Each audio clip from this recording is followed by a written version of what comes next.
There was something about the rhythm of that hammer that didn't sound like violence. It sounded like pure determination.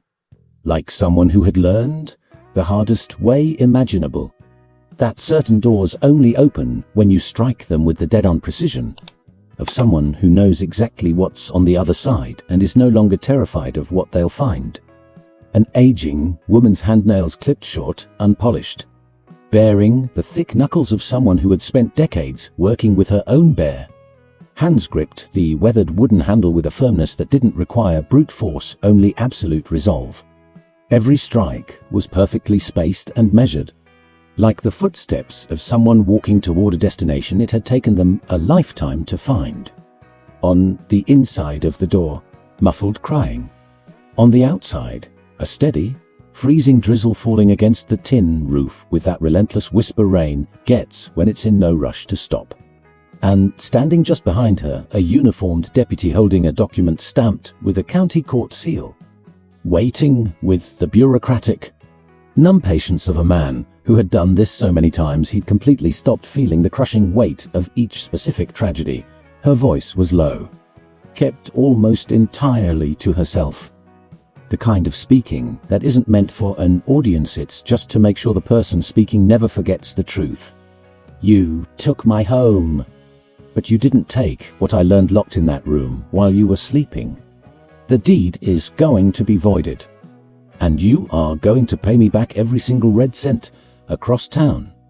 Inside an office that smelled of rich leather and the kind of aggressive air conditioning that only places wealthy enough to blast the AC in the dead of winter can afford, a man sitting behind a massive mahogany desk was laughing. Not the laugh of someone who found something funny, the dark, arrogant laugh of a man savoring a victory. He signed a document with his fountain pen in a sweeping motion that felt more like a theatrical performance than a necessity. And sitting on the edge of the desk was a framed photograph of a couple at the altar, two faces smiling with the specific blind bliss of people who have absolutely no idea what the future has in store for them. With a casual flick of his wrist, barely even a conscious thought, he shoved the frame off the edge. IT dropped. The glass met the hardwood floor with that sickening shatter that glass makes when it breaks in a way that can never be put back together. He didn't even look down. But to understand how a woman ends up pounding on that door with that hammer, with that voice, with that chilling absolute certainty, we need to go back to the beginning. We need to walk through the house and understand what it truly represented, before we can understand the devastating cost of losing it. The house at 43 Azalea Lane wasn't a mansion. It was the kind of modest, single-story ranch you see in middle-class, blue-collar neighborhoods with a low cinder block retaining wall painted a stark white that desperately needed a touch-up every couple of years, but always got it, because there was someone living there who genuinely cared. The front yard boasted pink azaleas that bloomed every September with a stubborn, deliberate punctuality, as if the soil itself had learned the comforting rhythms of the home. A medium-sized golden mutt with a gentle soul slept lazily on the front porch, radiating the quiet trust of an animal that knows exactly how safe it is. Inside, the house told a story that drywall and floorboards hold on to even when people try to scrub them clean. The furniture was humble, a four-seater dining table with one specific wooden chair that creaked every time someone sat on the right side, a floral-patterned fabric sofa with the left armrest cushion permanently caved in, molded by the weight of someone sitting in the exact same spot for decades. Tucked in the corner of the living room sat an antique cast-iron pedal sewing machine, flanked by a neatly folded stack of fabrics and a wooden crate overflowing with spools of colorful thread tucked underneath. And that afternoon, there was a buttermilk pound cake baking in the oven. The smell was the kind of scent that bleeds through drywall and hits the street before anything else does. Warm, slightly sweet, carrying that heavy, toasted vanilla note that some people instantly associate with their grandmother's kitchen, and others just associate with a home that genuinely wants you there. Teresa Hayes was somewhere between 50 and 55, and she had reached that specific point in life through the grueling path of a woman who had burned up the vast majority of her available energy, taking took care of everyone else before ever looking in the mirror. Her olive skin carried the deep expression lines that map the corners of the eyes of people who have smiled a lot, the so-called crow's feet, which some women aggressively fight with expensive serums, but others simply wear as the honest receipts of a life that actually happened.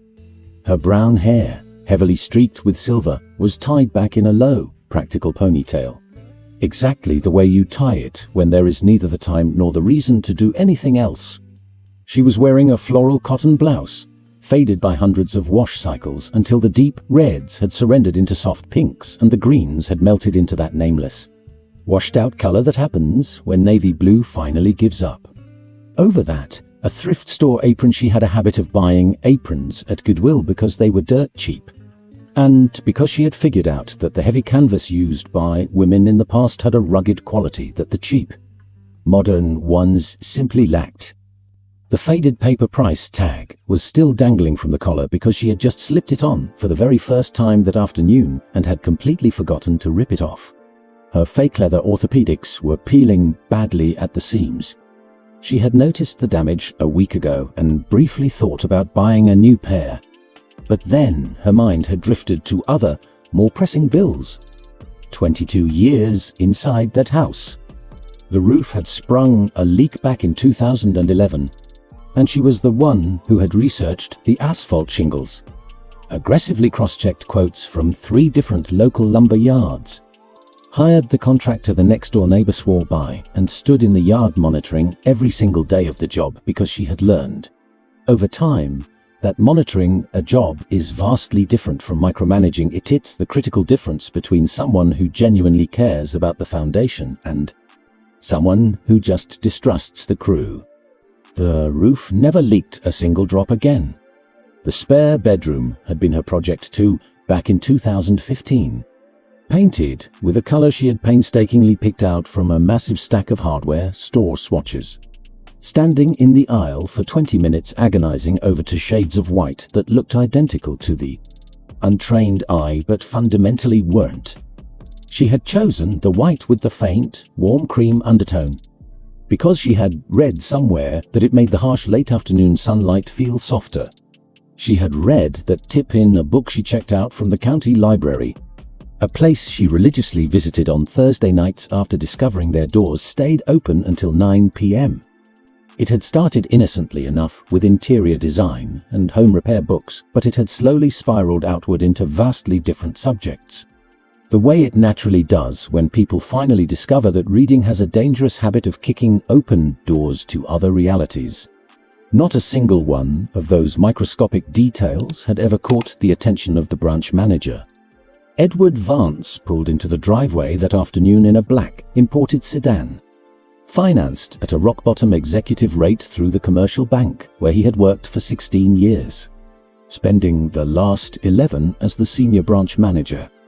He parked out on the street because the house's garage was tight, and he had arbitrarily decided at some undocumented point in their marriage that his luxury import deserved the driveway space while her car back when she still had her beat-up 2006 Honda Civic before she sold it to pay for a massive plumbing disaster belonged out on the asphalt.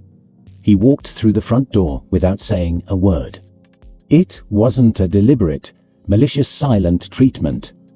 It was just the rotting carcass of a basic courtesy that had existed in the early days and had slowly corroded away over time. Like an ugly piece of clothing you never actually throw in the trash but only wear when absolutely everything else is dirty. The heavy, sweet smell of the buttermilk pound cake saturated the entire house. Edward Vance glared at the baking pan Teresa had pulled from the oven at the precise second it was done. The crust baked to a flawless golden brown.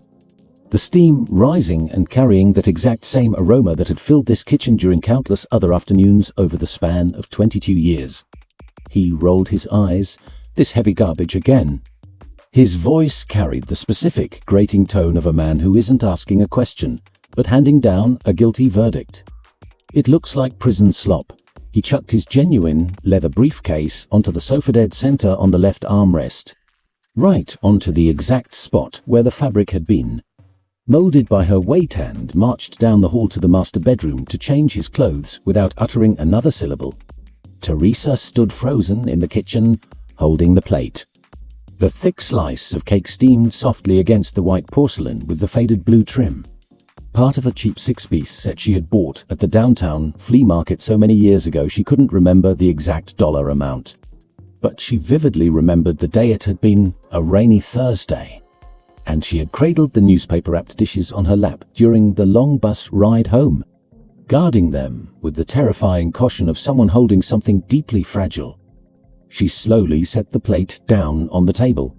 What she didn't know, what she couldn't possibly have known on that quiet afternoon, smelling of pound cake and wearing a thrift store apron with the tag still attached, was that while she had spent the last several months haunting the public library on Thursdays, mentally remodeling the living room and tending to the front yard azaleas, Edward had spent those exact same months meticulously engineering his exit strategy.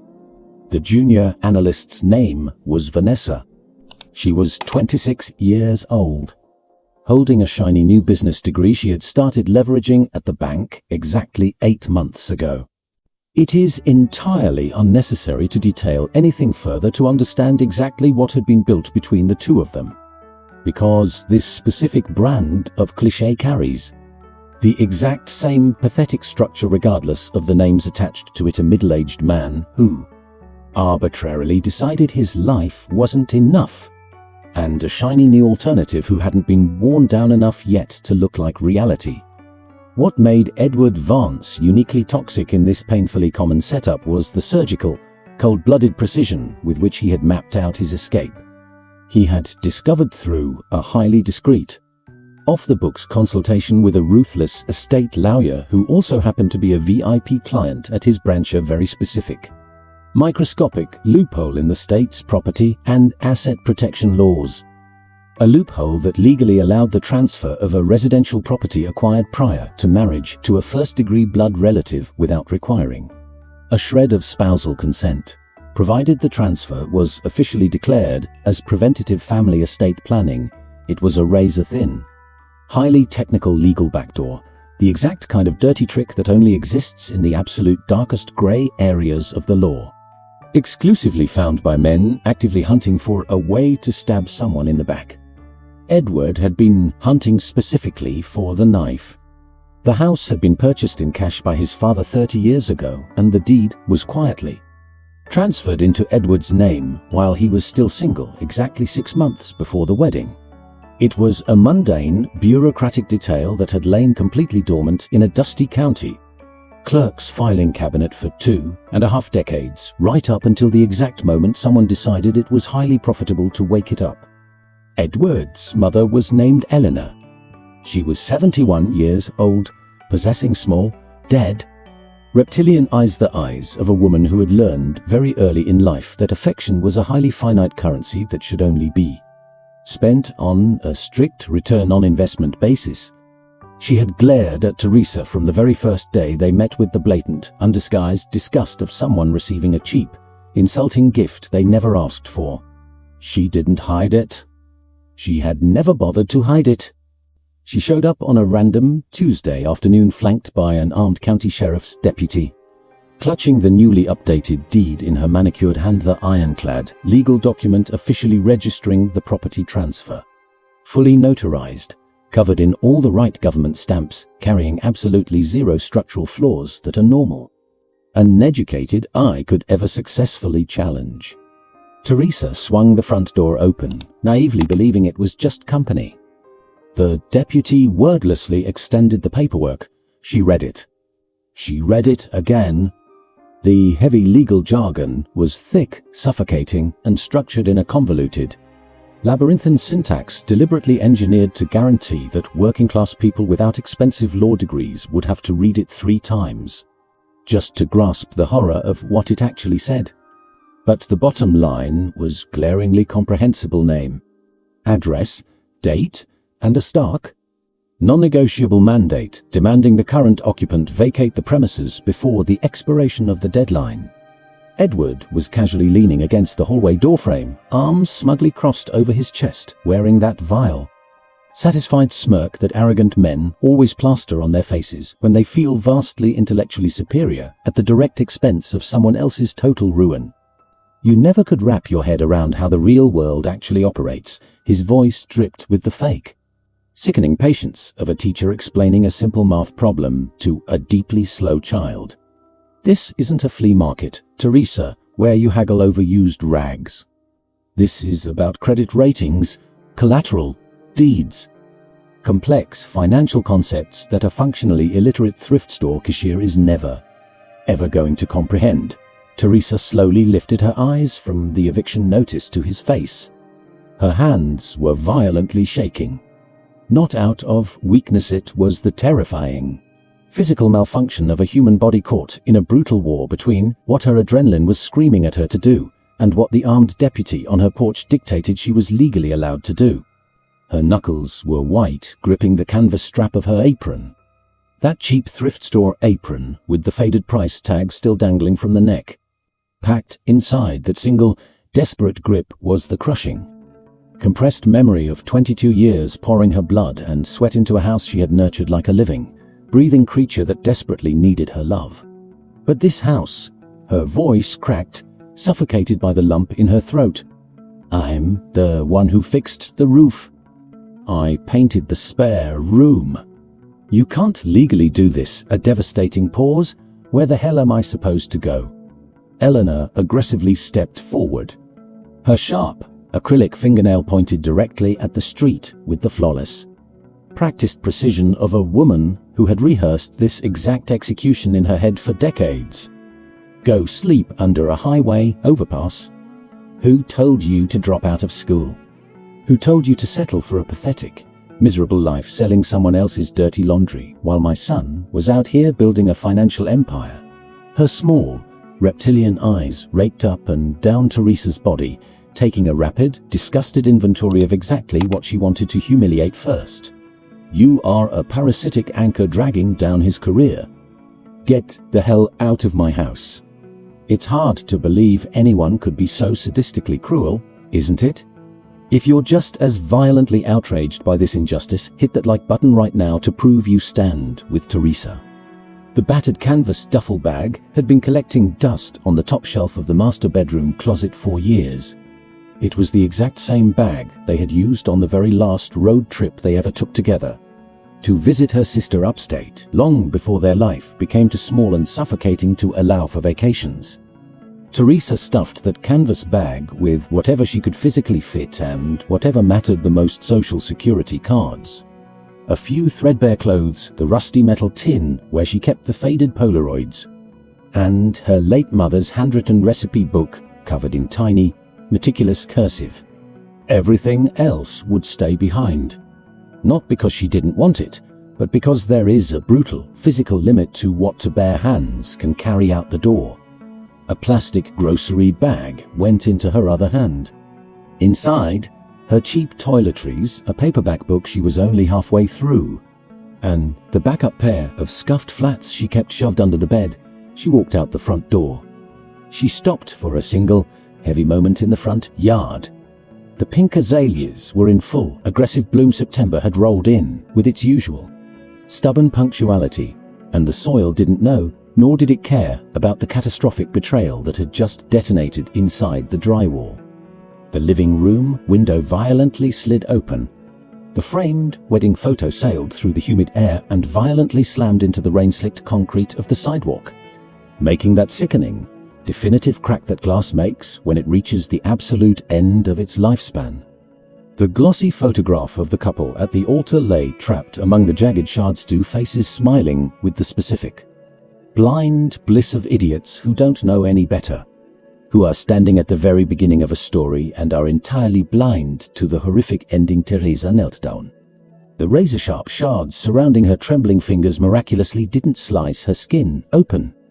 She carefully extracted the photograph, gently brushed off the microscopic slivers of glass, folded the glossy paper slightly down the middle, and, without a single second of hesitation, shoved it deep inside her bra, pressing it flat against her heart, not out of some pathetic, lingering romantic tragedy, but simply because it was the absolute safest vault available to her in that exact moment. She stood back up, the heavy canvas duffel burning her left shoulder, the plastic grocery bag cutting off the circulation in her right hand. "So freezing." Whispering drizzle kept falling against the tin roof of the house, the exact same heavy-duty asphalt shingles she had personally selected, that she had paid for with her own sweat, that had held back the violent storms for all those years without a single drop bleeding through, purely because she had stood in the yard and made damn sure they were nailed down right. She turned her back on the blooming pink azaleas and began marching down the slick, cracked pavement, straight into the pouring rain, walking with the heavy, unshakable stride of a woman who has absolutely no idea where her final destination is, but knows exactly what direction she needs to go.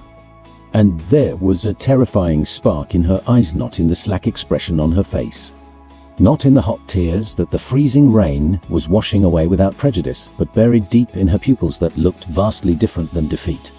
It was the specific, radioactive stare of a woman who hasn't fully mapped out the blueprint of her revenge yet, but knows with absolute, chilling certainty that the war has just begun. On Thursdays, the county public library stayed open until 9 p.m. And Teresa had been reading a hell of a lot more than interior design magazines over the last few years. The back storage closet at Second Chance Thrift was roughly 120 square feet, aggressively split between a sagging twin mattress, a flimsy PVC clothing rack buckling under the weight of unsorted donations, a tiny frosted glass window that bled more street noise than actual sunlight into the room, and a cracked plastic patio chair that doubled as a desk whenever absolutely necessary. Patty, the elderly owner of the thrift shop, had offered her the claustrophobic space with the blunt, uncomplicated grace of a woman who never felt the need to dress up an act of raw survival. "As long as you need it," she had muttered, and she hadn't added a single syllable of pity after that, because when you hit rock bottom, pity is just a luxury you can't afford. There was a rusted spigot in the back alley and a tiny shared bathroom next to the loading dock. It was exactly what it was. Teresa had shoved the battered canvas duffel under the twin bed, hung her pathetic wardrobe on the plastic hangers, set the rusted metal tin of Polaroids on a makeshift shelf built out of a warped plank of wood and to cinder blocks. And the very next morning, she had clocked in for her shift. Second Chance Thrift operated out of a long, narrow bowling alley of a storefront, choked with cheap plywood shelving stacked straight to the water-stained ceiling tiles. The rolling racks crammed together with the suffocating density of a place that accepts endless garbage bags of donations every Tuesday but barely sells a fraction of it by Sunday. The air inside always carried the heavy, undeniable stench of industrial laundry detergent violently mixed with mothballs, layered over the faint, ghostly perfumes of dozens of dead lives that had worn the fabric before. The regulars were strictly neighborhood locals, exhausted single mothers hunting for a decent Sunday church blouse, broke teenagers digging for vintage denim for $10, retired widowers meticulously analyzing stained dress shirts for an occasion they flatly refused to name.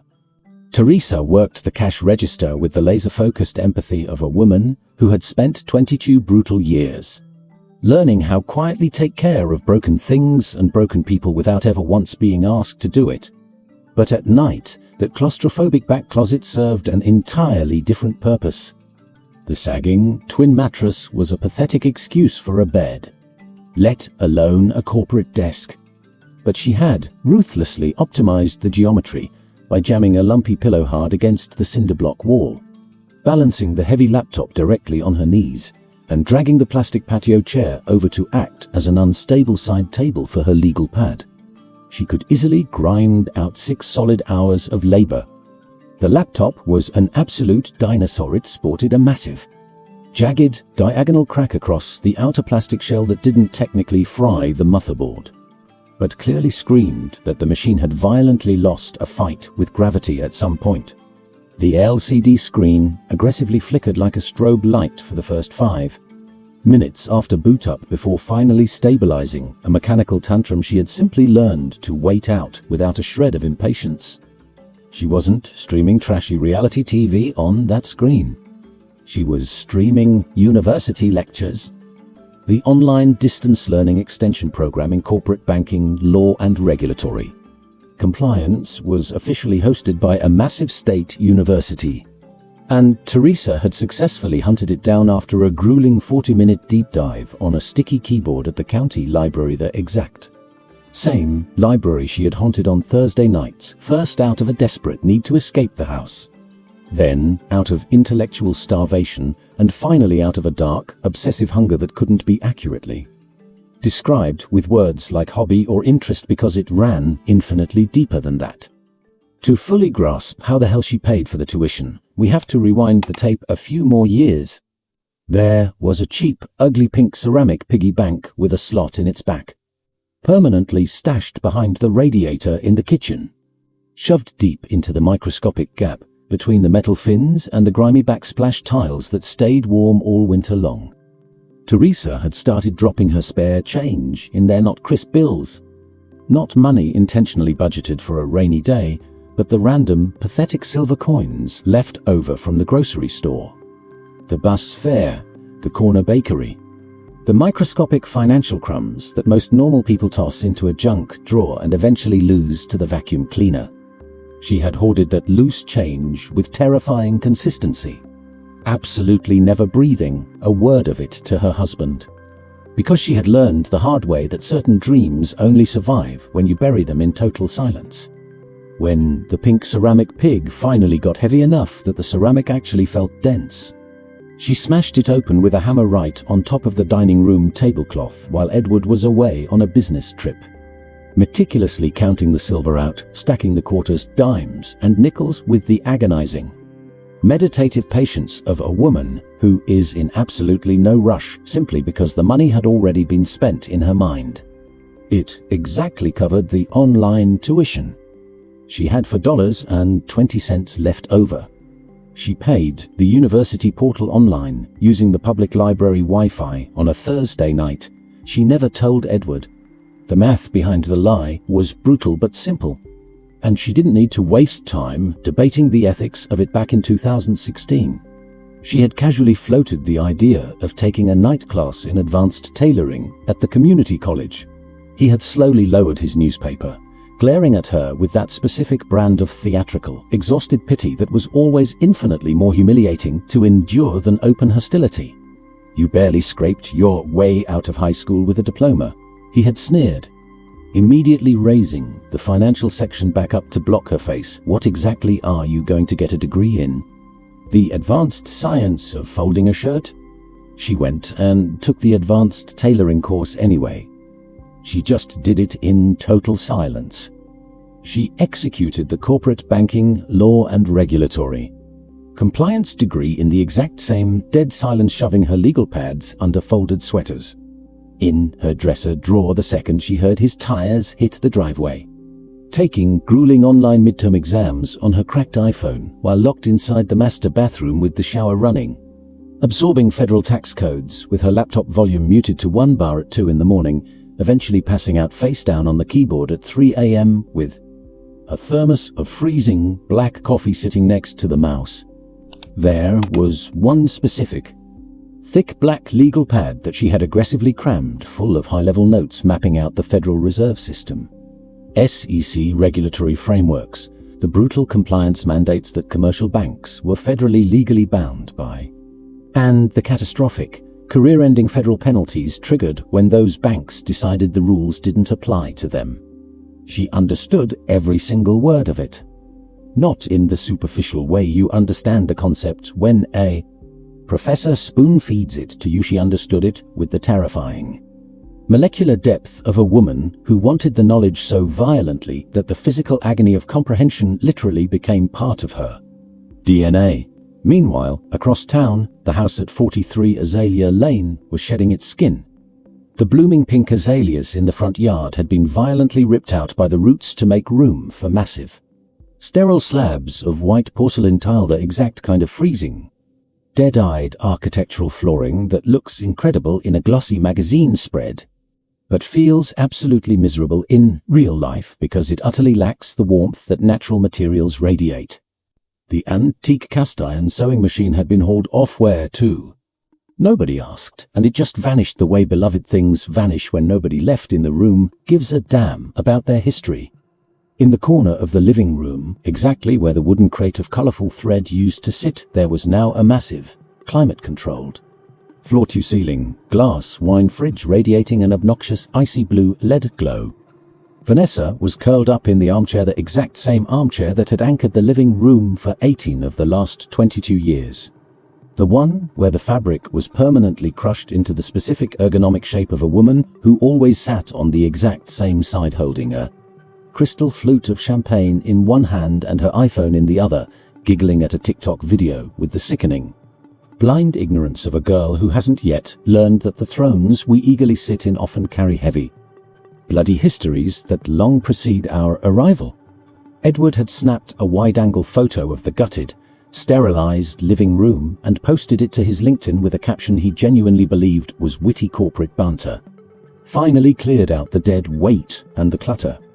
Welcome to the CEO lifestyle. The post was instantly flooded with enthusiastic, bootlicking comments from mid-level bankers who either had absolutely no idea what the real context was, or knew the horrifying truth and actively chose to pretend they didn't. Back in the suffocating storage closet at Second Chance Thrift, the dinosaur laptop flickered violently one last time before the LCD panel locked in. Module 8's final lecture had ended exactly 20 minutes ago.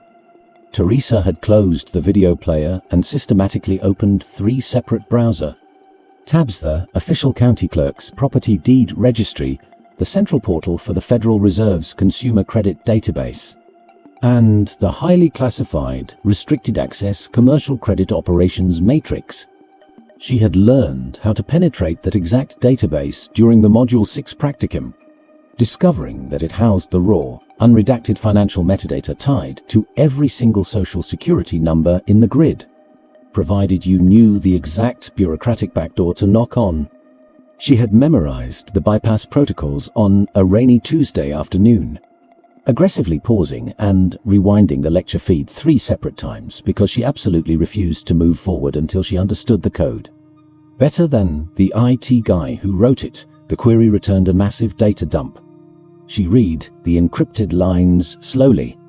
Then she read them a second time. Then she just sat perfectly still in the plastic patio chair, staring blankly at the glowing screen without reading a single word, letting the raw math and the heavy legal terminology compile inside her brain until the chaotic numbers snapped into a horrifying, flawless blueprint.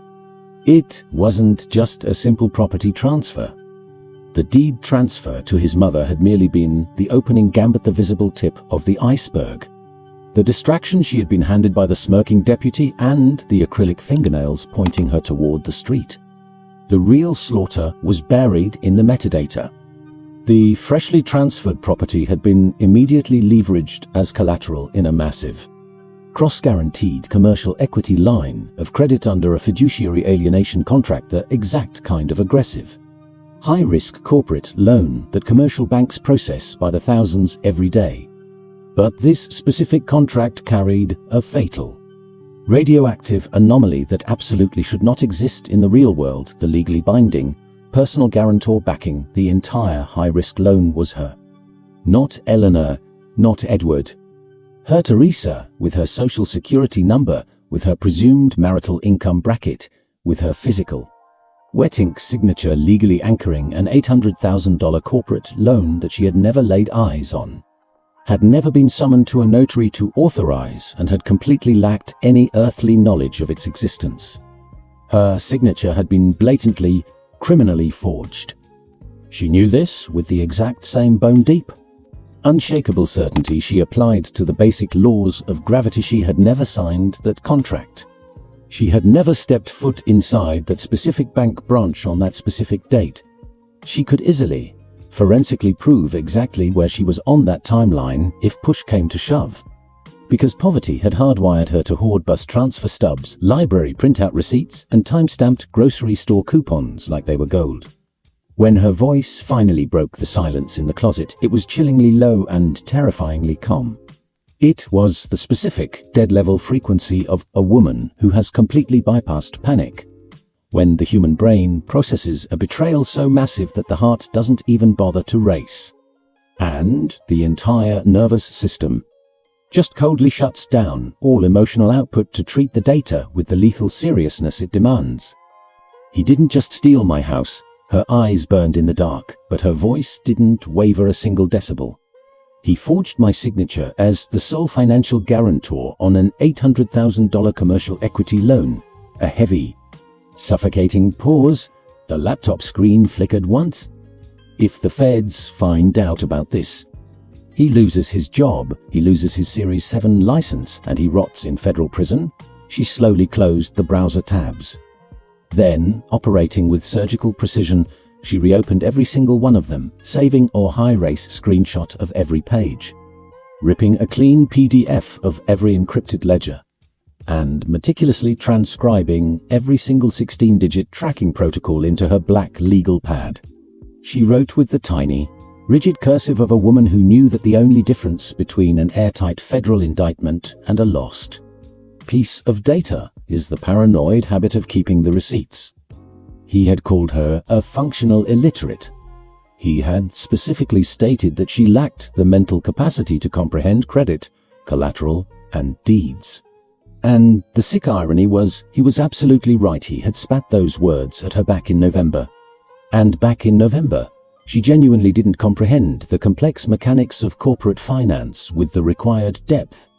But an ocean of time had passed between November and this flickering laptop screen and that black legal pad.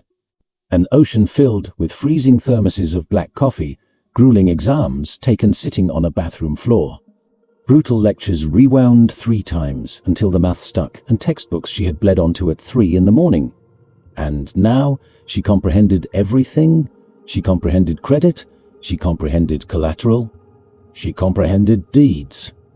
She fully, violently comprehended fiduciary alienation, cross-collateralization matrices, class A felony forgery in commercial banking.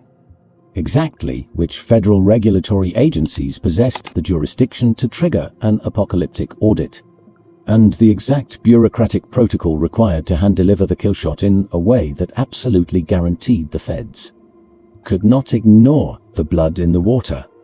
He had called her illiterate, but she had spent the last year learning exactly how to read the microscopic fine print of the massive fraud he had built, never realizing that he was busy forging the keys to his own jail cell. If you also believe that weaponized education is the most brutal revenge on the planet, hit that like button right now to prove you're riding with Teresa. The tiny, frosted glass window bled the ambient noise of the street into the closet, a dog barking 3 blocks away, a heavy truck grinding its gears as it crawled past, the freezing rain returning with the miserable, grinding persistence of a brutal autumn storm that has absolutely no intention of stopping. Teresa slammed the black legal pad shut. She laid the blue pen across the cover with ritualistic care. She killed the power on the laptop, and she laid down on the lumpy twin mattress inside that claustrophobic 1-100-and-20- square foot storage closet, drifting to sleep with the terrifying, absolute serenity of a woman who, for the very first time in her entire adult life, possessed exactly what she needed to burn the world to the ground. The bank's internal compliance and ombudsman department was located on a corporate floor specifically engineered to be aggressively uninviting. Not in a cartoonish, obvious way. There wasn't a giant neon sign telling you to go to hell. And there wasn't a snarling receptionist guarding the door. The hostility was infinitely more subtle. It was the kind of sterilized, hostile architecture that violently communicates through the freezing temperature of the AC, the agonizing wait times in empty chairs, and the dead-eyed way the intake forms are shoved across the counter with a paperclip and absolutely zero instructions. That this entire department only exists because federal law mandates a complaints box, not because anyone in power actually intends to open the box. Teresa had filled out the compliance forms in clean, block lettering, She had stapled the high-res screenshots, the tracking protocols, and the ripped PDFs to the back. She had meticulously drafted the affidavit in clinical, razor-sharp regulatory jargon, not because she was desperately trying to sound smart, but because her grueling coursework had taught her that legal jargon is the absolute only dialect the corporate machine recognizes as human speech. The official response hit her inbox exactly 12 business days later. It was for pathetic lines long.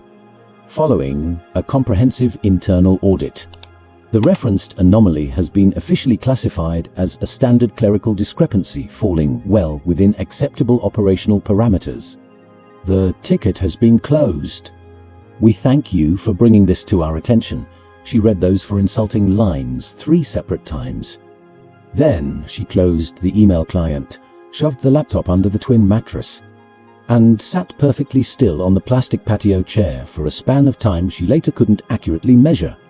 It wasn't despair, it wasn't the agonizing grief of giving up. It was simply the terrifying, silent calculus of a general realizing that the front door was heavily fortified and immediately pivoting to find the side door. Edward had friends. He had aggressively cultivated a powerful mafia of golf buddies and drinking partners over 16 years of climbing the corporate ladder, thousands of strategic lunches, hundreds of quiet favors that were never officially labeled as favors, but operated as untraceable currency in the executive suite. The anonymous compliance complaint had pinged the internal servers. The corrupt system had flagged it, and a buddy in risk management had aggressively buried the file in a digital landfill long before it ever reached a pair of honest eyes. But there were other, much larger predators in the food chain. The official notice for an unannounced emergency tactical audit by the Federal Reserve hit the Federal Register on a Friday morning. No specific branch name listed, no street address, and absolutely no branch manager's name exposed. It was just a highly encrypted institutional routing code that Teresa had explicitly learned how to decrypt during Module 11. She had spent a grueling 40 minutes cross-referencing the federal matrix before she was absolutely, mathematically certain. It was Edward's branch. The publicly declared trigger for the raid was suspicion of systemic institutional credit risk, the terrifying federal translation for saying that. Something buried deep in the branch's ledger had tripped a massive, automated red flag in a government algorithm, exposing a toxic pattern of fraud that simply could not be ignored without a full-blown criminal investigation. Edward hadn't sweat a single drop when the internal memo leaked. Teresa found this out from the sister of a bank teller who was a regular at the thrift shop, not acting as some deep-cover informant, but just a woman casually complaining about her sister's boss while trying on a pair of jeans. The way working-class people vent about their miserable lives in spaces where they feel safe. Edward said it's just a routine sweep, the woman had muttered, holding a faded denim jacket up to the fitting room mirror. He bragged that his paperwork is absolutely bulletproof. Teresa had just nodded sympathetically, quietly folding a sweater the customer had decided to pass on. That night, she opened the black legal pad and started writing the final chapter. On the morning of the federal raid, she woke up 5 minutes before her alarm even went off. The navy blue blazer had been purchased 3 weeks ago. She had spotted it hanging on a warped plastic hanger on a Tuesday morning, wedged between a moth-eaten grey suit and a cracked fake leather jacket. And she had instantly recognized the heavy, structural quality of a garment that originally retailed for a number. That had absolutely no relation to the thrift store's asking price, $3.50. Premium wool blend, aggressive power shoulders, flawless tailoring. It was the exact kind of armor engineered to last a lifetime, and as it settled onto her shoulders that morning, it activated with the terrifying, kinetic energy of the perfect weapon finally finding the perfect assassin. She wasn't wearing the canvas apron today.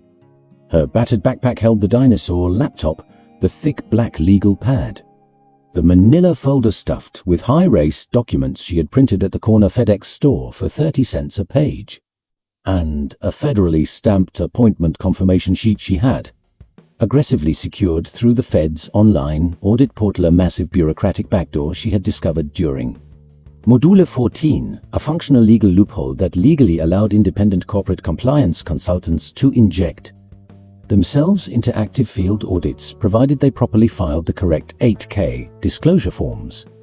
She had filed the paperwork as an independent banking compliance consultant. It wasn't perjury. She had officially passed the university extension program. She held the framed certificate. She had 4 grueling years of applied, obsessive research under her belt. She didn't hold a massive corporate firm's license, she knew set. And she also knew the federal auditors wouldn't give a damn about a license once she slammed the irrefutable evidence of a $1 million felony onto the mahogany table in front of an investigator hungry for a kill. The laminated visitor badge was heavy in her blazer pocket. She sat on a concrete park bench across the street from the bank for exactly 22 minutes, not out of a paralyzing fear of walking in, but because she was hunting for the perfect window. She had studied the Fed's field audit playbook. She knew the first 3 hours were dedicated to the mind-numbing review of the heavily sanitized ledgers the branch manager willingly surrendered.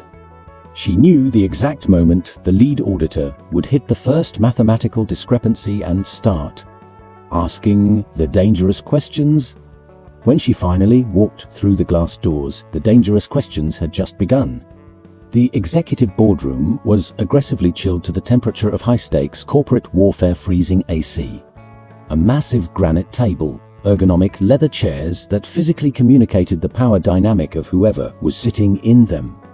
The lead federal auditor was sitting at the head of the table wearing the exhausted, dead-eyed expression of a woman who had seen every flavor of corporate psychopath on Earth, and therefore required absolutely zero effort to maintain a terrifying poker face. It was genuine, weaponized apathy forged over a decade of locking up billionaires. Not the fake, nervous neutrality that junior analysts use to look tough. Her wire-rimmed glasses slid slightly down the bridge of her nose as she stared violently at a stack of ledgers. Edward was sweating on the other side of the granite table. The obscenely expensive artisanal coffee he had practically begged her to accept was sitting totally untouched next to her notepad. A single, treacherous bead of cold sweat was visible on his collar. Teresa pushed the heavy glass door open. The catastrophic effect in her ex-husband's eyes was instantaneous and absolute. All the blood drained from his face long before the blinding rage kicked in. And the rage spiked long before his paralyzed brain could even formulate a single syllable. Displayed in high definition across his terrified face was the devastating realization that he knew exactly what she knew, and that her standing in this room meant his entire life was about to violently end in the next 60 seconds. She didn't even look at him. She locked eyes with the lead auditor. "Ma'am, I apologize for the interruption." Her voice cut through the freezing room with the terrifying calm of a woman who hadn't rehearsed this speech to sound tough, but because she had made her absolute peace with the nuclear bomb she was about to drop. "My name is entirely irrelevant to this specific audit." She unclasped the manila folder. She laid the documents flat on the granite with the flawless geometric precision she had spent the entire night refining, every single page perfectly sequenced. Every catastrophic data point highlighted in blinding neon yellow so the federal agent's eyes would instantly snap to the felony. "But I have in my possession the unredacted Federal Reserve Consumer Credit Report tied to the Social Security number of one Eleanor Vance. I strongly advise you to direct your attention to field for 3B." The auditor slowly lowered her eyes to the highlighted paper. "The gross monthly income actively declared to collateralize this $800,000 commercial equity line is listed at $32,000 a month." Teresa continued, her index finger hovering exactly half an inch above the paper, aiming without physically touching the evidence, the exact protocol drilled into her during evidence handling lectures. "However, the guarantor's verified IRS tax returns prove she is an elderly pensioner scraping by on $2,000 a month in Social Security. Furthermore, the guarantor's signature anchoring this fraudulent liability on document 44.7 belongs to me, a single. Devastating 1 second pause, not for cheap theatrical effect, but because the killshot required its own orbit. Except I have never stepped foot inside this branch to authorize this transaction. This specific ledger constitutes class A felony wire fraud, aggressive identity theft, and a massive systemic breach of Federal Reserve banking regulations. Edward's leather chair violently crashed backward onto the floor before his brain could even form a word. He was on his feet. It wasn't a conscious, logical decision to stand up.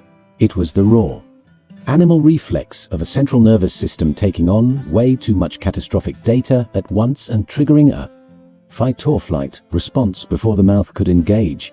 The chair stayed on the floor. He didn't pick it up. That is an absolute lie. His scream was infinitely higher pitched and vastly more pathetic than he had planned. It was glaringly obvious he had intended to project executive control, but the facade had violently shattered before he even opened his mouth. She's clinically insane. She sells used rags at a filthy thrift store. She has absolutely no idea what she's looking at. A frantic, hyperventilating pause where his blinding rage crashed head-on into sheer panic, creating something incredibly pathetic.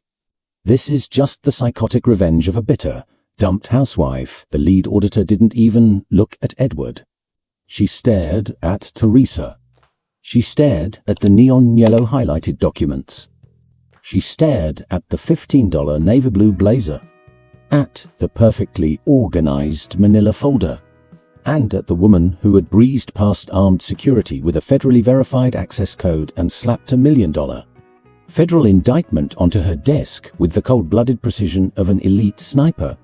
Something twitched in the corner of the federal agent's mouth. Not a smile, not exactly, but the terrifying precursor to a smile.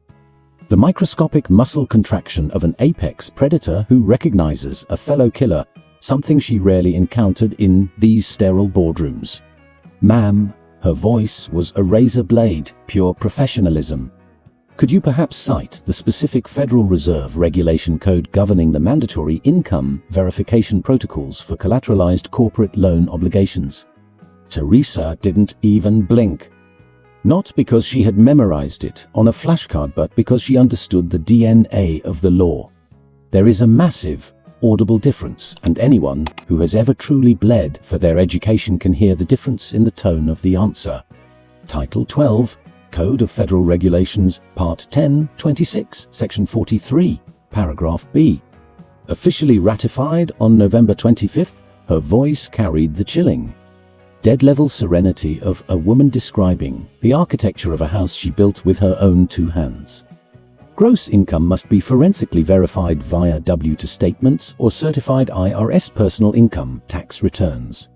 Any deliberate fabrication or artificial simulation of repayment capacity constitutes felony corporate fraud, holding the executive branch director entirely personally liable for federal prosecution. The suffocating silence that crashed down on the boardroom was the heavy, radioactive silence of a room where the entire timeline has just been violently, irreversibly altered. It is hard to believe that a man could spend years calling his wife functionally illiterate, while she quietly learns the exact legal code required to rip the foundation out from under his entire fraud, isn't it? If you also feel that knowledge is the single most lethal weapon on earth, hit that like button right now to prove you stand with Teresa. The federal auditor stared down at the highlighted documents for 3 agonizing seconds. Then she slowly dragged her eyes up to look at Edward, who was completely paralyzed, his overturned chair still lying like a dead body next to him. The sweat now aggressively pouring down his forehead, the smug arrogance of his Italian suit entirely castrated by the highly specific citation of Title 12. CFR Patka 1026. Then she turned back to Teresa, and the microscopic twitch in the corner of her mouth fully bloomed into a cold, terrifying smile, small and wildly professional, the exact expression a hitman makes when someone unexpectedly hands them a loaded shotgun. "Please, take a seat, ma'am," the auditor said. "We are going to need a lot more time. The tactical audit lasted exactly 11 days. It wasn't scheduled to last 11 days. The standard operational protocol for a mid-level branch systemic sweep was 3 days. Max. But the second the lead auditor aggressively yanked on the first thread Teresa had handed her in that freezing boardroom, what unraveled wasn't an isolated accounting error. It was a massive, systemic criminal enterprise. There were other stolen deeds. There were dozens of other social security numbers belonging to vulnerable, elderly pensioners, all weaponized as shadow collateral for massive corporate loans that those people had never authorized, and wouldn't be able to comprehend if the feds ever knocked on their doors to ask. There were forged signatures rubber-stamped on ironclad contracts by victims who had absolutely no idea the contracts even existed. Edward had meticulously engineered the Ponzi scheme over for grueling years, operating with the blinding, psychotic confidence of an arrogant man who genuinely believes the gap between his crimes and the people smart enough to catch him is a million miles wide. He had catastrophically miscalculated the distance. His termination with absolute, unmitigated, extreme prejudice was processed by corporate HR in a single business day the second the executive board grasped the sheer apocalyptic scope of their federal regulatory exposure. The internal guillotine dropped at light speed, desperately trying to prove to the SEC that the cancer was a rogue operator and not a systemic corporate failure. His Series 7 and Series 24 financial licenses, the gold badges that legally allowed Edward to operate within 100 miles of a bank vault, were permanently, irrevocably revoked by the Federal Registry with the cold bureaucratic efficiency of a paper shredder. His entire 401k and executive severance packages were aggressively frozen under a federal injunction while the FBI officially launched a massive criminal probe. The felony charges were leveled directly against the Federal Reserve System. That carried a devastating, crushing weight, not just the legal threat of federal prison, but the specific, apocalyptic wrath of a trillion-dollar institution that suddenly realizes a parasite has been using its veins to feed. Edward was physically escorted out of the branch on the 11th day through the loading dock, wearing a cheap polo shirt, stripped of his genuine leather briefcase, stripped of his gold Bluetooth headset, stripped of the luxury imported sedan that had been slapped with a federal lien pending criminal asset forfeiture. He stood on the cracked asphalt and called an Uber using his cracked iPhone. His encrypted company phone had been seized by federal agents waiting, those agonizing for minutes for his ride, with the shell-shocked, hollow stare of a man whose brain is actively trying to render the reality that a multi-million-dollar empire can burn to the ground a hell of a lot faster than it took to build it. But the structural collapse had one final, catastrophic demolition charge he hadn't fully factored into his math yet. The civil lawsuit had been aggressively filed by a court-appointed public defender, a young, razor-sharp woman straight out of law school.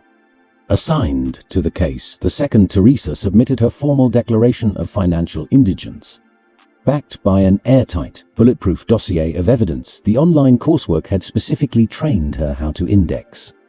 The young lawyer had read the terrifying binder with escalating awe, fired off 3 highly technical questions that Teresa answered flawlessly without checking her notes, and closed the binder, saying, "You understand the architecture of this fraud infinitely better than I will after studying it for a week.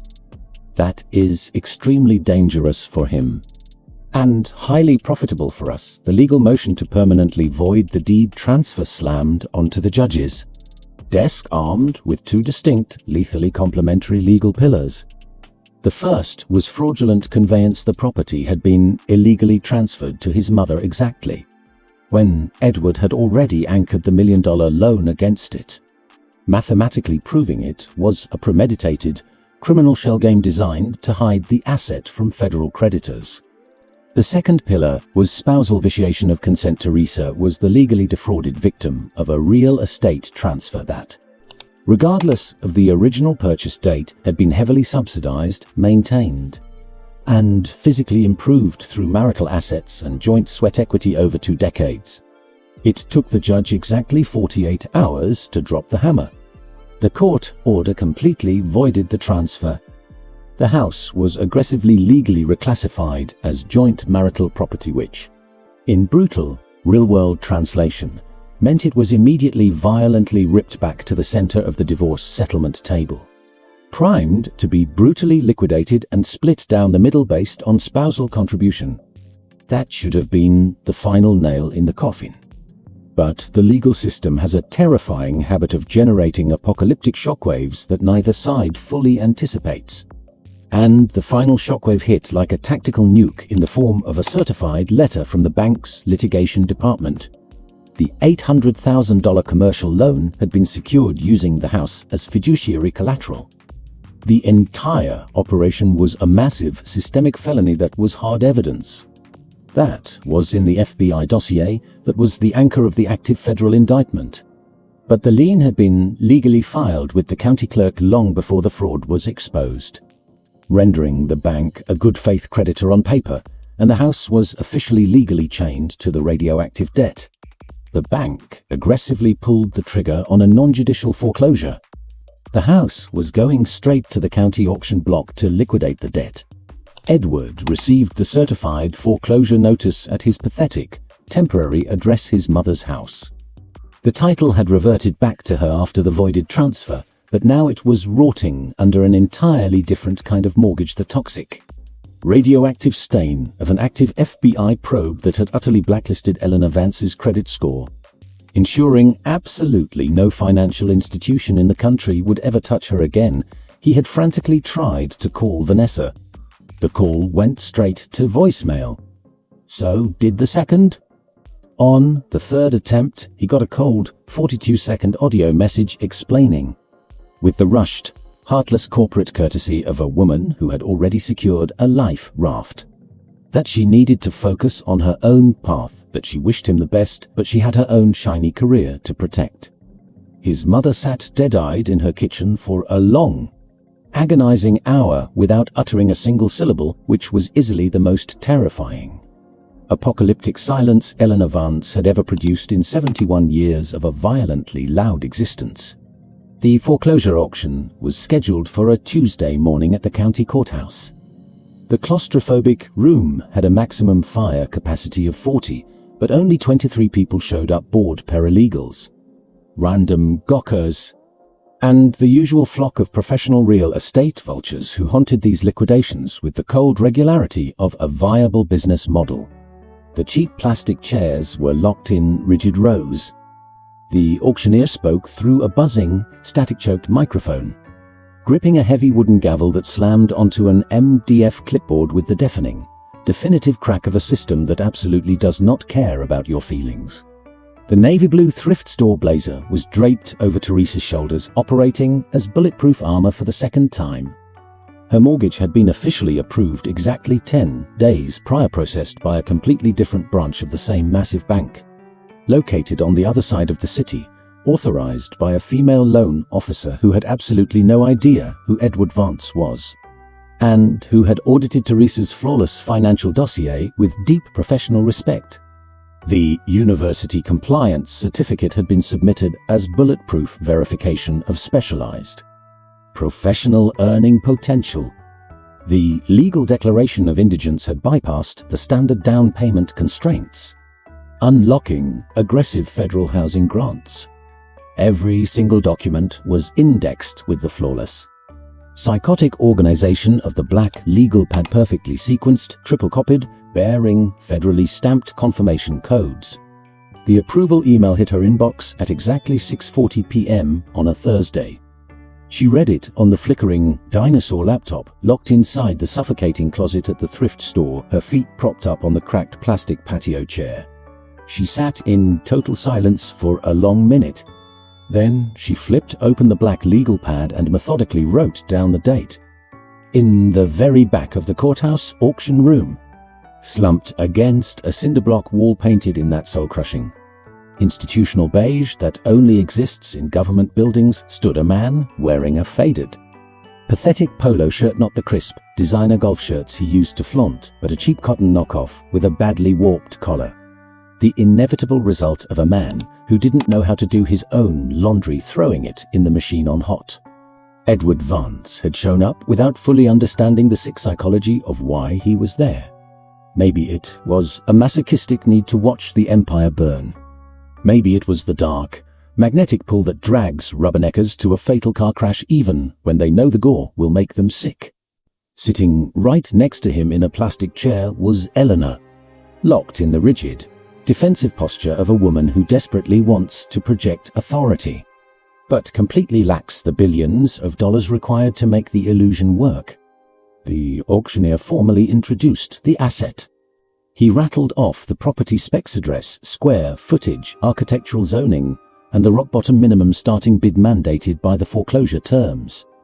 His voice carried the grinding, mechanical drone of a man who had sold hundreds of broken dreams. Treating a human being's home with the exact same dead apathy a postman treats a junk mail envelope, there was exactly one bid. Going once, the wooden gavel hovered in the air. Going twice, a heavy, legally mandated pause.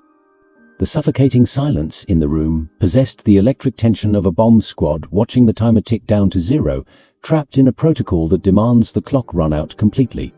The heavy wooden gavel violently slammed onto the MDF clipboard. Sold to the lady in the navy blue blazer for the absolute minimum asking price on the docket. $180,000. Edward aggressively launched himself off the cinder block wall. That is highly illegal. His scream violently shattered the room with pure, unadulterated desperation, not the calculated, arrogant rage of the boardroom, not the cold, psychological cruelty of the hallway, but the naked, pathetic shriek of a drowning man watching the last piece of driftwood float away. She has absolutely zero income. She sells dirty clothes in a slum.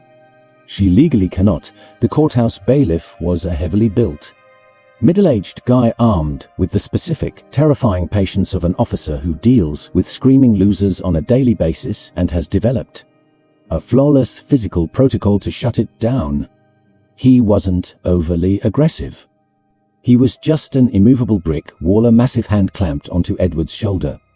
A gentle but bone-crushing pivot redirecting him straight toward the exit doors, and a low, gravelly voice calmly explaining that the auction was legally concluded, and any pathetic grievances needed to be filed in appellate court.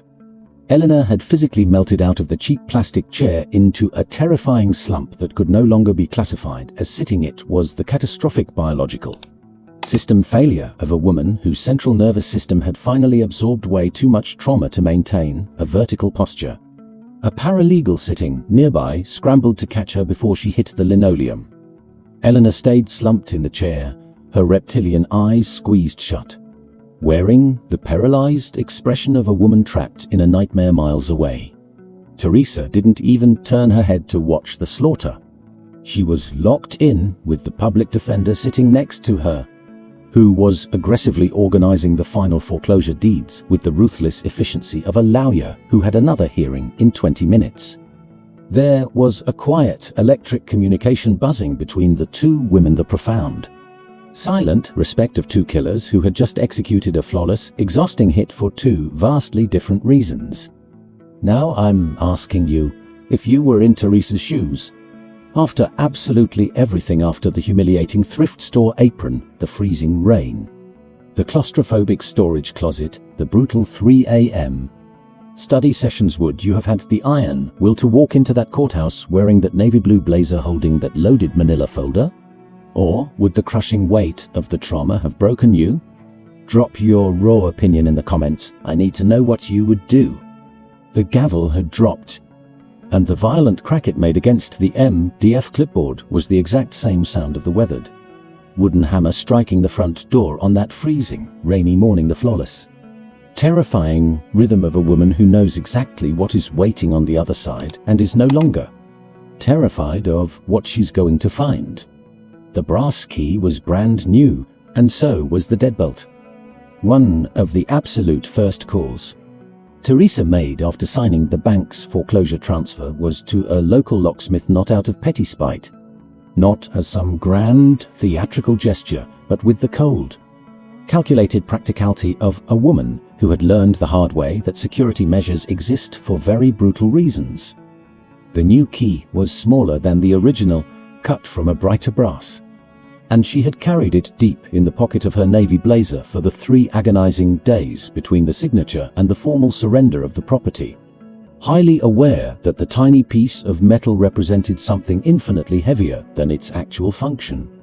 She arrived on foot. The city bus had dropped her at the corner, and she walked the remaining block with her battered backpack slung over her shoulders and a canvas tote bag. Gripping her wrist knot the battered duffel bag she had originally been exiled with. That relic was still shoved under the twin mattress at the thrift store waiting for a final trash run. This tote bag held the very first supplies she had bought to physically reclaim the space. Herbal tea, a single candle, the black legal pad. She was turning the latch on the front gate when she heard the noise. It was a sharp bark first, followed by the frantic, chaotic scrambling of claws scraping across wet concrete with the desperate urgency dogs have when they spot someone they love long before their nose even confirms what their instinct already knew. The golden mutt came tearing out from the neighbor's driveway he had been living on the street for the last few months. Kept alive by the next-door neighbor who quietly dumped kibble on the sidewalk every morning without being asked. Surviving with the heartbreaking patience of an animal that doesn't know the exact name of what it's waiting for, but knows it refuses to leave until it arrives. He crashed into her legs, his entire spine wagging violently, his front paws literally hovering off the ground because his body generated vastly more kinetic joy than the physical laws of gravity allowed. She dropped her hand. He buried his heavy head straight into her palm, carrying the specific, grounding weight of an animal that has finally come home. She swung the gate open. The front yard was severely mutilated. The freezing, white porcelain tile had suffocated the soil where the pink azaleas used to bloom.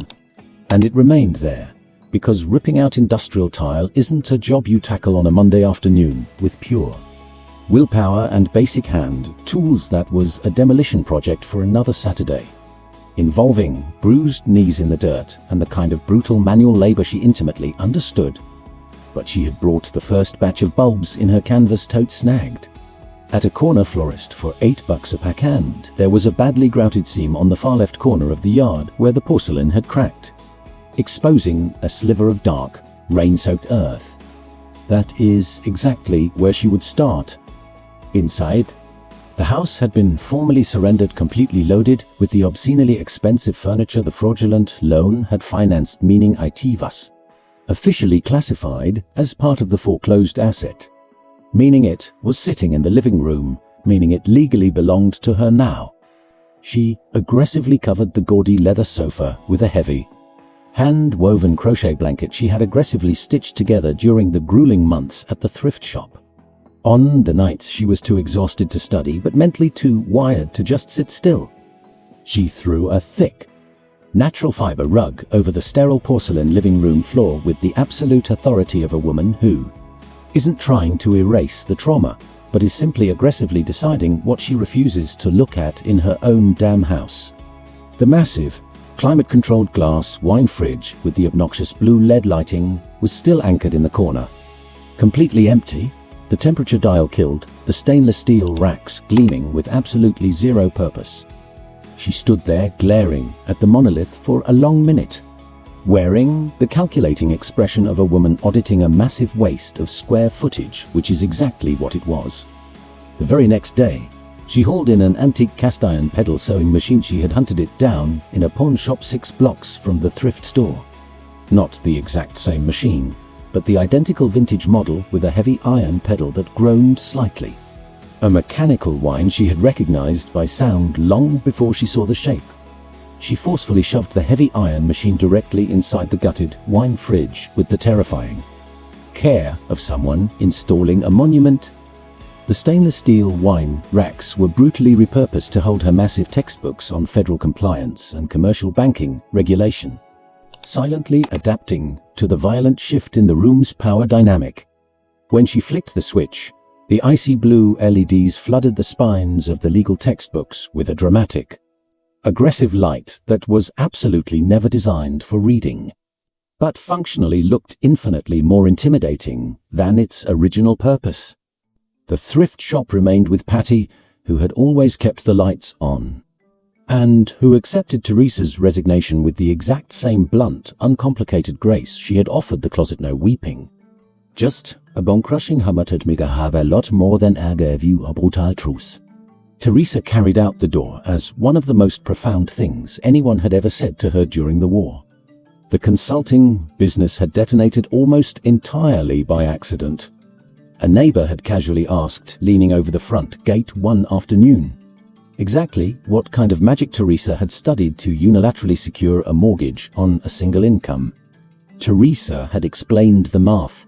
The neighbor dragged her sister over. The sister dragged two co-workers.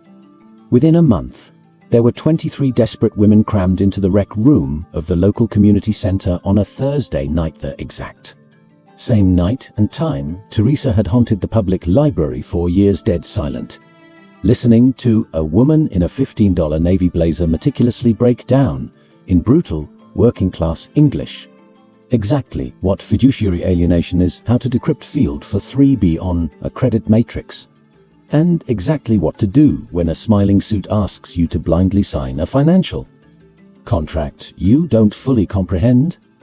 The blazer had officially become a combat uniform, not by a calculated branding choice by sheer bloody repetition. It was the armor she strapped on when she went to war for these women. And the warfare had become frequent enough that the blazer and the weaponized knowledge were entirely inseparable. There was a cheap receipt book shoved in a kitchen drawer where she scrawled down the wrinkled bills a few of the women practically forced her to take for private, surgical financial audits, tiny sums, the exact microscopic size that their exhausted lives could afford. The exact same pathetic size her own life had been restricted to for decades. It exactly covered the new mortgage payment, with a few bucks left over for tea. IT was enough. There was a rainy afternoon, the kind of freezing, miserable downpour that starts before lunch and aggressively refuses to quit, drowning the asphalt until it turns pitch black, drumming against the oak trees on the sidewalk with a heavy, rhythmic static that Teresa had actually learned to love while rotting in that storage closet, because it was the only sound the universe allowed through the frosted glass without demanding a toll. She was sitting at the kitchen table with a freshly brewed cup of black coffee, poured into the chipped porcelain mug with the faded blue trim that had survived the rainstorm bus ride so many years ago. The black legal pad was cracked open, filled with aggressive, bullet-pointed legal strategies for next Thursday's seminar. The horrific grinding noise bled in from the street. It wasn't standard traffic, it was the agonizing, metallic screech of a massive diesel engine violently giving up the ghost under extreme duress, followed by shouting voices and then the suffocating, highly specific silence that drops when a massive vehicle breaks down exactly where it absolutely shouldn't. She didn't jump up immediately. She took another sip of coffee. She finished annotating a tax code loophole, and then, acting with the casual, biological reflex of anyone who hears a car crash and glances out the window, she slowly lifted her eyes to the glass. A dilapidated city transit bus had died roughly 50 feet from her driveway, a massive, grinding, inter-county rust bucket that dragged its way through the neighborhood on the miserable route out to the industrial suburbs, its dented side panels clinging to a shade of yellow that belonged to a much more optimistic decade. Miserable passengers were bailing out the rear doors into the freezing rain, wearing the dead-eyed, furious expressions of people who had just been told they were stranded, but no one had the decency to tell them for how long. And there was a man pushing it. Not alone, the driver was up front, wrestling the dead steering wheel, desperately trying to muscle the massive steel corpse toward the curb. But it was the man violently shoving the rear bumper that the window perfectly framed. He was wearing the cheap, abrasive polyester uniform of a transit trainee, completely saturated with freezing rain, soaking through to the bone with the miserable uniformity of a man who has been trapped in a storm for so long that his brain can no longer differentiate between wet and drowning. The cheap fabric was plastered to his skin, Freezing water poured down his face. His shoulders and forearms bulged with the agonizing, pathetic strain of a man trying to physically move a mountain of steel that vastly outweighed his own pathetic strength. He looked up. There is absolutely no scientific way to prove if it was a random coincidence, or if the human brain possesses a terrifying, magnetic instinct that violently yanks your eyes toward the exact nightmare you're desperately trying to avoid. But Edward Vance's bloodshot eyes locked dead onto the kitchen window of the house that he had legally stolen, that he had catastrophically lost to a federal raid, and that had been violently purchased for a fraction of its worth by a woman in a thrift store blazer who used to sell dirty laundry. Teresa stared right back at him, not with the burning heat of rage. The rage had been fully digested and weaponized during the brutal 3 a.m. lectures and the freezing thermoses of black coffee. Not with the sadistic high of revenge. The thrill of revenge mathematically requires the target to still hold enough emotional value that destroying them actually produces a spike of dopamine in your own brain. Not with the agonizing grief of a 22-year marriage. The grief had been locked inside the rusted metal tin of Polaroids, sitting on a shelf, exactly where radioactive waste goes when you finally decide it doesn't get to poison the rest of the house anymore. Her eyes carried the absolute, chilling emptiness of a woman simply watching the rain fall on a piece of trash in the street. She pulled the blinds shut. She went back to her hot coffee. She went back to writing the legal blueprint for Thursday's war. The golden mutt barked exactly once in the front yard, not a vicious guard dog snarl. Just the happy, mindless bark of an animal that loved the rain and desperately wanted someone to know about it. And then the yard went dead silent. In your honest opinion, what completely shattered the arrogant manager's ego more, losing his god-tier executive power, or being forced to stare through the freezing rain as his ex-wife bought his mansion for pennies on the dollar, using the exact same fraud he built to hang him? Drop your brutal honesty in the comments. I need to know your take.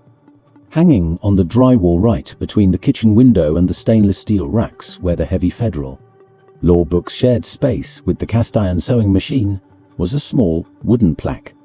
She hadn't bought it at a craft store. She had made it, aggressively painting the letters over a slab of sanded shipping crate wood. The font was jagged and uneven, written with the unapologetic scrawl of someone who creates things with their bare hands and couldn't care less about aesthetic perfection, because the only thing that mattered was the brutal truth bleeding through the paint. It read, "Never underestimate a woman who knows how to read the fine print." Right next to it, locked inside a cheap MDF frame painted stark white, hung the University Extension Certificate for Corporate Banking, Law and Regulatory Compliance, displaying her name, the date, and the heavy, undeniable seal of the massive state university that had processed a tuition payment funded entirely by the spare change gutted from a pink ceramic pig hidden behind a radiator. Out in the front yard, where the sterile white porcelain tile had been violently smashed out to expose a rich bed of soil, she had turned with her bare hands over to grueling Saturdays. The first azalea bulbs were buried deep in the dirt. They hadn't bloomed yet. It was way too early for September. And nature runs on its own brutal, relentless clock that absolutely refuses to negotiate with the impatience of the person planting the seeds. But the dark earth was soaked from the freezing rain. The bulbs were buried exactly where they needed to be, and the entire yard vibrated with the terrifying, silent certainty of things that will violently explode into color the exact second their time has come. This story proves that weaponized knowledge is the absolute only asset on Earth that cannot be foreclosed on, leveraged, stolen, or stripped away by a billionaire, and that the brutal education forged in the dead of night, staring at flickering screens with freezing black coffee, possesses the apocalyptic power to violently steal back everything that the arrogance of powerful men assumed they had buried forever. If you crave stories that rip your heart out and force you to look at the world differently, smash subscribe and ring the bell. Knowledge is the ultimate skeleton key that no bank can ever repossess. You are part of this family now.